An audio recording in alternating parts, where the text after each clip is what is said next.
రెండు రోజులుగా కురుస్తున్న భారీ వర్షాలకు ఢిల్లీ తడిసి ముద్దయింది. 1936 తర్వాత తొలిసారిగా రికార్డు స్థాయి వర్షం కురిసింది. ఢిల్లీలో 3 గంటల వ్యవధిలోనే 150 మిల్లీమీటర్లకు పైగా వర్షపాతం నమోదైంది. కుండపోత వర్షాలతో రోడ్లన్నీ చెరువుల్లా మారిపోయాయి. ట్రాఫిక్కు తీవ్ర అంతరాయం ఏర్పడింది. ఆజాద్ మార్కెట్ అండర్ పాస్ వద్ద పలు లారీలు నీట మునిగాయి. నోయిడా, గజియాబాద్ ప్రాంతాల్లో కూడా ఎడతెరిపి లేకుండా కురుస్తున్న వర్షాలకు ప్రధాన రహదారులు జలమయమయ్యాయి.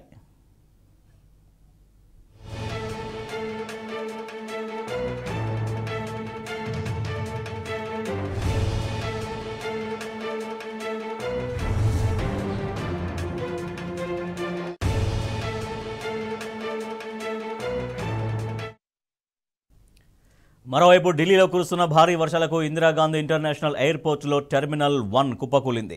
ఈ ఘటనలో ఒకరు మృతి చెందగా పలువురు తీవ్రంగా గాయపడ్డారు. అనేక వాహనాలు ధ్వంసమయ్యాయి. హుటాహుటిన ఘటనా స్థలానికి చేరుకుని సహాయక చర్యలు చేపట్టారు పోలీసులు. బాధితులను స్థానిక హాస్పిటల్కు తరలించారు.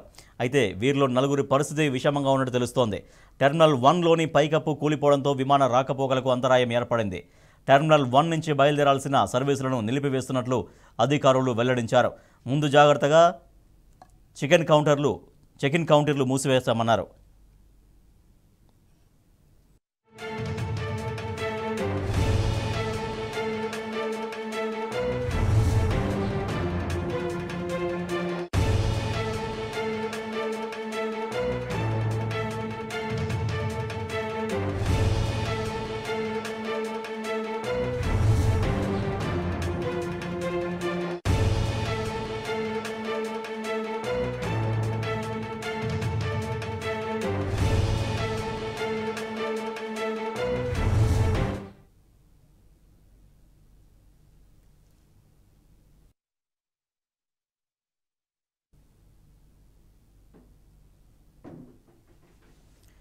ఇందిరాగాంధీ ఎయిర్పోర్టులో టెర్మినల్ 1 రూఫ్ కుప్పకూలిన ఘటనపై విచారణకు ఆదేశించారు పౌర విమానయాన శాఖ మంత్రి రామ్మోహన్ నాయుడు. ప్రమాద స్థలాన్ని పరిశీలించిన ఆయన మృతుల కుటుంబాలకు సంతాపం ప్రకటించారు. ఈ ఘటనలో మృతి చెందిన వారికి 20 లక్షలు, గాయపడ్డ వారికి 3 లక్షల చొప్పున పరిహారం ప్రకటించారు కేంద్ర మంత్రి. ప్రమాద స్థలిలో యుద్ధ ప్రాతిపదికన రూఫ్ పునర్నిర్మాణ పనులు చేపడతామని పేర్కొన్నారు.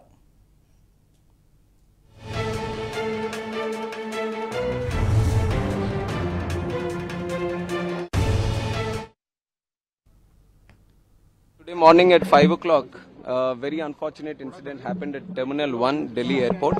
And like you already know, a section of the canopy, which is outside of the airport extension of the airport building, has collapsed due to heavy rains that has been happening since the night.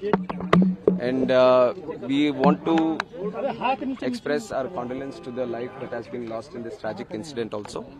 And along with that, 4 people have also been injured.